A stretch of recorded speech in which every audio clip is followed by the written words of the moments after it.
We dismiss history at our peril. Liberty Nation Radio with Mark Angelides. Welcome to Liberty Nation Radio, heard coast to coast on the Radio America network from our flagship station in the nation's capital, WWRC. I'm your host, Mark Angelides.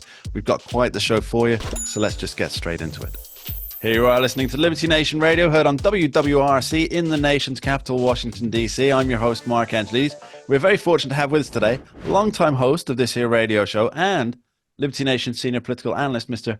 Tim Donner, to discuss the cost of an election. Now, we're not talking about dollars and cents in terms of what a candidate pays out, but Tim, you wrote a fantastic piece on Liberty Nation this last week discussing the power of the purse for the president. And it was really quite an eye-opener. Not that we didn't know the things that you were talking about, but how you laid it out. And it just really, I think anybody who is just a fraction more cynical than myself, Tim, might consider that the current president is trying to bribe the electorate. Your thoughts? Well, bribe is a pretty strong word.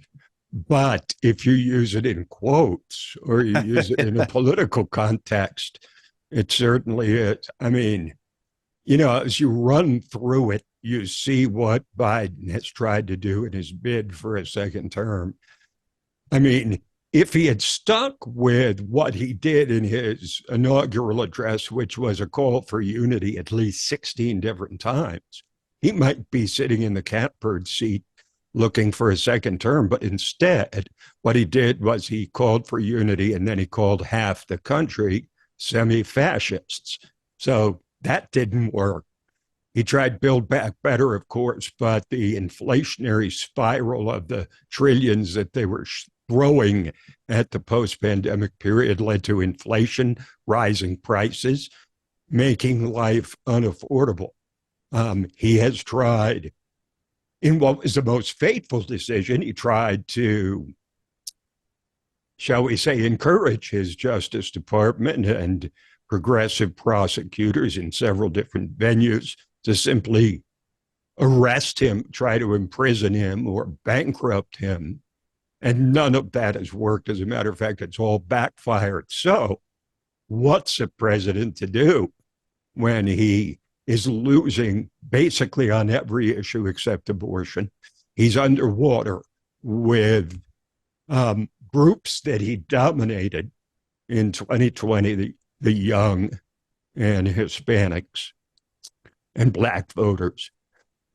So what's he to do? Well, he is certainly suffering from incumbency because he has an actual record he has to defend, and it's not a very good one, according to most American people.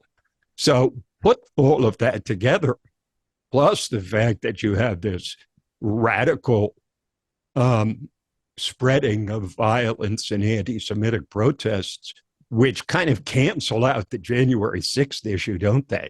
In terms of mob violence. And all he has left is his pen and his phone and his bag of goodies. His bag of taxpayer-funded goodies. Let's be very clear on that one. Taxpayer-funded goodies. And so he got the downside of incumbency with his record. Now he gets the upside, which is he can simply buy off voters with various policies that he makes up or changes. The first one, of course, was student loan debt forgiveness. And you'd be forgiven, dear listener or viewer, for saying, wait a minute, he already tried that and he couldn't get away with it. Well, he's back for more at the Supreme Court with altered parameters on student loan forgiveness, which we are assured fall well within the law. We shall see. If I just jump in on that one, Tim, the reality is it doesn't actually matter if it ends up falling well within the law, because that case is not going to be heard until, well, certainly a decision is not going to come down until well after the November election. So he can campaign on, hey, look, I'm forgiving your debt, me, Uncle Joe Biden, I'm forgiving your debt with, and of course, don't look at the poor taxpayer who's shouldering it. And then it doesn't matter if the Supreme Court sends down a ruling on November 6th and it says This is basically just unconstitutional, same as the last one that you tried, Oh, Joe gee, Biden. tough luck, but we Doesn't matter. tried. I We tried, tried. right? I tried. Yes. But Yes, he tried. that So conservative-led Supreme Court. I think you can't even the least cynical, most naive observer would have to see this as nothing more than trying to put a jingle in the pocket of student loan debtors who will be forgiven at the taxpayer expense. Now, that's just one thing, though. Then you have to go to at least two other buyouts that Biden has tried in an attempt to get Democratic defectors to come back. And the second thing is something that was on the table for a long time but never seriously addressed, and that is the decriminalization of marijuana at the federal level.